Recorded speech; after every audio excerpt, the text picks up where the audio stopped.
Hello guys, welcome back to my channel. ये part second होने वाला है फायर फ्रेंड एंड फो वाले चैप्टर का। हम फर्स्ट पार्ट मैं बना चुका हूँ। मैं डिस्क्रिप्शन में लिंक दे दूँगा, तो वहाँ से देख सकते हैं जिन्होंने नहीं देखा है। जिन्होंने फर्स्ट पार्ट नहीं देखा वो सेकंड पार्ट भी नहीं देख पाएंगे, तो मैं डिस्क्रिप्शन में लिंक दे दूँगा, फर्स्ट पार्ट देख लीजिएगा। हमने फर्स्ट पार्ट में कहाँ तक कंप्लीट कर लिया था गाइस? यहाँ तक, थर्ड पहले तक कंप्लीट कर लिया था। अब यहाँ से करते हैं। Some fires can not be put out with water. बहुत सारी फायर्स ऐसी भी होती हैं जो वाटर की मदद से नहीं बुझती हैं। जैसे इलेक्ट्रिकल फायर्स होती हैं ना, वो वाटर की मदद से नहीं बुझती हैं। If water is spread on to an oil fire, electrical fire या फिर ऑयल फायर में, अभी तो ऑयल फायर की बात हो रही है। अगर ऑयल फायर में हम वाटर पुट करेंगे तो वाटर जो है उस पर फ्लोट करने लगेगा। The oil will float to the top of the water and continue to burn.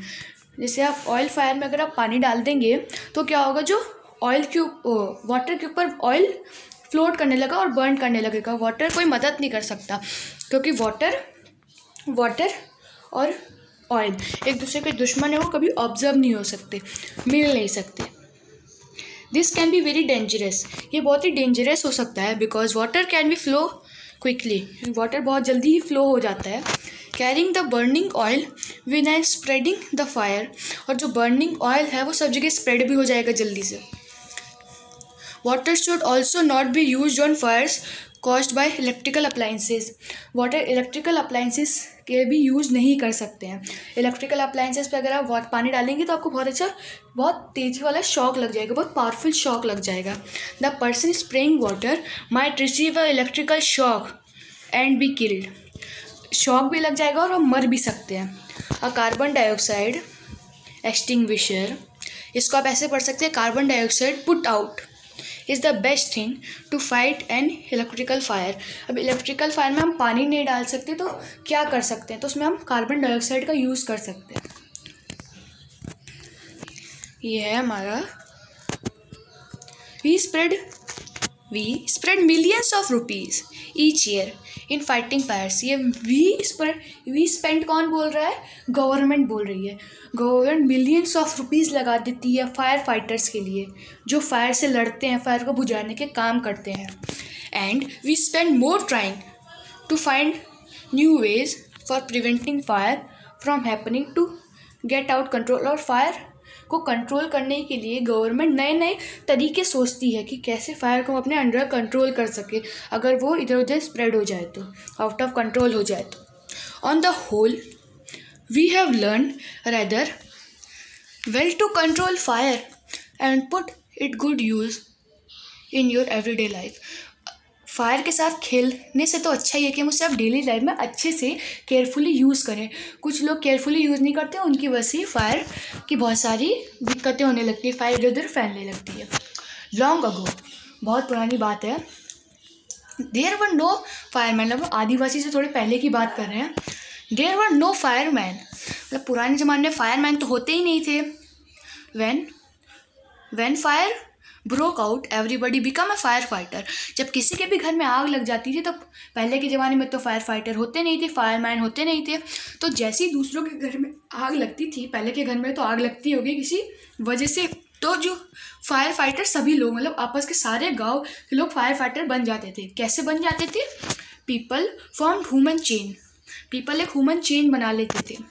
They still do if required, अगर उन्हें ह्यूमन चेन बनाने की भी ज़रूरत पड़ जाती थी तो वो बना लेते थे। ह्यूमन चेन मतलब एक आदमी यहाँ खड़ा है, ऐसे चेन बनाई हुई है, एक आदमी वाटर पास कर रहा है, एक आदमी वेल से वाटर निकाल रहा है कुएं से, और बाकी सब पास कर रहे हैं, जैसे आप इस पिक्चर में देख सकते हैं।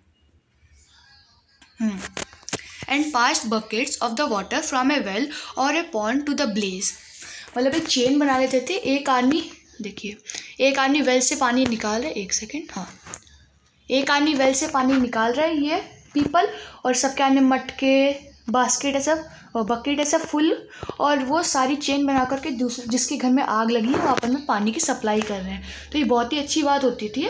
पहले के ज़माने में फायरमैन के ना होने के कारण भी सभी लोग अपना देख लेते थे कि जहाँ पे फायर लगी खुद ही फायरमैन बन जाते थे, फायर फाइटर्स बन जाते थे। Now there are laws about building construction which ensure that space is left between buildings to reduce the fire risk। अब देखिए आपको एक डायग्राम बना के समझाना पड़ेगा। देखिए जैसे यहाँ पर में एक बिल्डिंग है, अब उसके साइड में एक और चिपकी सी बिल्डिंग बनी हुई है ऐसे करके। जब सपोज करिए इस बिल्डिंग में आग लगी तो तुरंत ही इसमें भी पकड़ लेगी। एक सेकेंड, अब जैसे इस बिल्डिंग में आग लगेगी तुरंत ये भी पकड़ लेगी, ये भी पकड़ लेगी। इसीलिए गवर्नमेंट ने ऑर्डर दिया है कि सभी लोग, जैसे अब बिल्डिंग बनेगी तो जैसे इतनी दूरी थोड़ा स्पेस छोड़ करके बिल्डिंग्स बनेगी, मतलब अपने पास में सेट करके बिल्डिंगें नहीं बनेंगी। ये गवर्नमेंट का स्पेशली ऑर्डर है, जिससे अब फायर का रिस्क कम हो जाएगा।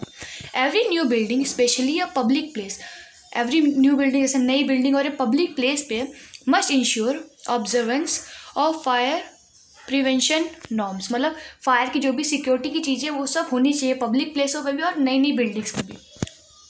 Bands of fire fighting workers with special equipment known as a fire brigade, मतलब जो स्पेशल मैन जो फायर को बुझाने के लिए अपनी जान पे खेल जाते हैं उन्हें कहते हैं fire brigades. Fire brigades are there to put out fires, क्या वो फायर बुझा पाएंगे? Fire fighters are highly trained people, fire fighter होते हैं तो बहुत ही ऊपर ब्रांच पे ट्रेंड थे, मतलब एक स्टेप नहीं बहुत ही ज़्यादा उनको सब ट्रेन करवा दिया जाता था।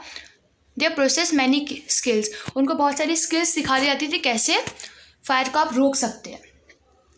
दे कट ऑफ इलेक्ट्रिसिटी सप्लाई, सबसे पहले उनको जब इलेक्ट्रिकल जहाँ पे आग लगती थी सबसे पहले इलेक्ट्रिकल सप्लाई को उनको कट करना पड़ेगा।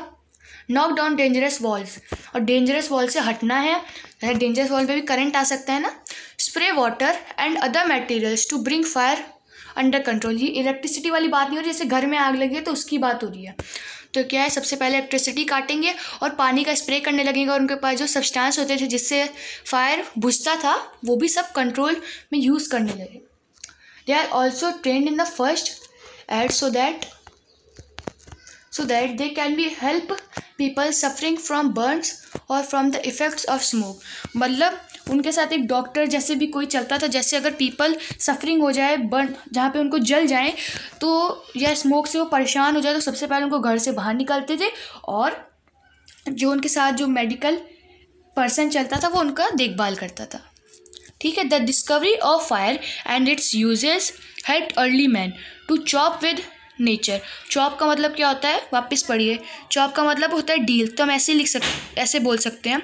The discovery of the fire and its uses helped early man to deal with nature, मतलब पुराने ज़माने के लोग थे उन्हें देखिए the discovery of fire and its uses man deal with nature better and gradually adopt a settle mode of life, मतलब पुराने ज़माने के लोग थे वो नेचर से आराम से सेटल हो गए थे उनके साथ ही। Fire still worshipped in many parts of the world. Fire is indeed a friend as we know. Fire एक गुड फ्रेंड भी है जो हमें पता ही, हमने आगे भी पढ़ा था। It can be a dangerous enemy also, और वो डेंजरस एनिमी भी बन सकता है और गुड फ्रेंड भी बन सकता है। Once it out of control, मतलब गुड सर्वेंट कब बनेगा, जब वो कंट्रोल में रहेगा, और आउट ऑफ कंट्रोल कब हो जाएगा, जब वो आउट ऑफ कंट्रोल वो जब हो जाएगा तो वो बहुत डेंजरस, सॉरी गाइस, देखिए जब डेंजरस होगा कैसे होगा, क्योंकि फायर आउट ऑफ कंट्रोल हो जाएगी। और गुड सर्वेंट कैसे बनेगा, जब फायर अंडर कंट्रोल रहेगी। अगर फायर अंडर कंट्रोल तो वो गुड सर्वेंट है, और फायर अगर आउट ऑफ कंट्रोल हो जाएगी तो वो एक एनिमी बन जाएगी। एनिमी मतलब दुश्मन बन जाएगी।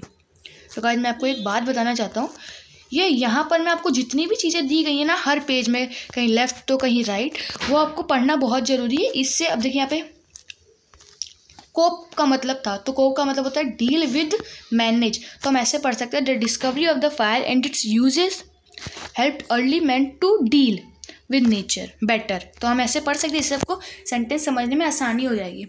सो गाइस यहाँ पे हमारा ये चैप्टर कंप्लीट होता है। मैंने इससे गाइस 2 पार्ट बनाए हैं, एक पार्ट में उसका लिंक आपको डिस्क्रिप्शन में दे दूंगा, अगर जिन्होंने नहीं देखा, जिन्होंने देखा वो बहुत ही अच्छी बात है, दूसरों को भी शेयर करिए जैसे वो भी देख लें। सो गाइस हमारे चैप्टर यहाँ पे कंप्लीट होता है। अगर आपको अच्छा लगे वीडियो तो वीडियो को लाइक करिए, चैनल को सब्सक्राइब करिए और ज़्यादा से ज़्यादा शेयर करिए। थैंक यू गाइस, फिर से मिलेंगे नेक्स्ट वीडियो में, तब तक के लिए बाय बाय।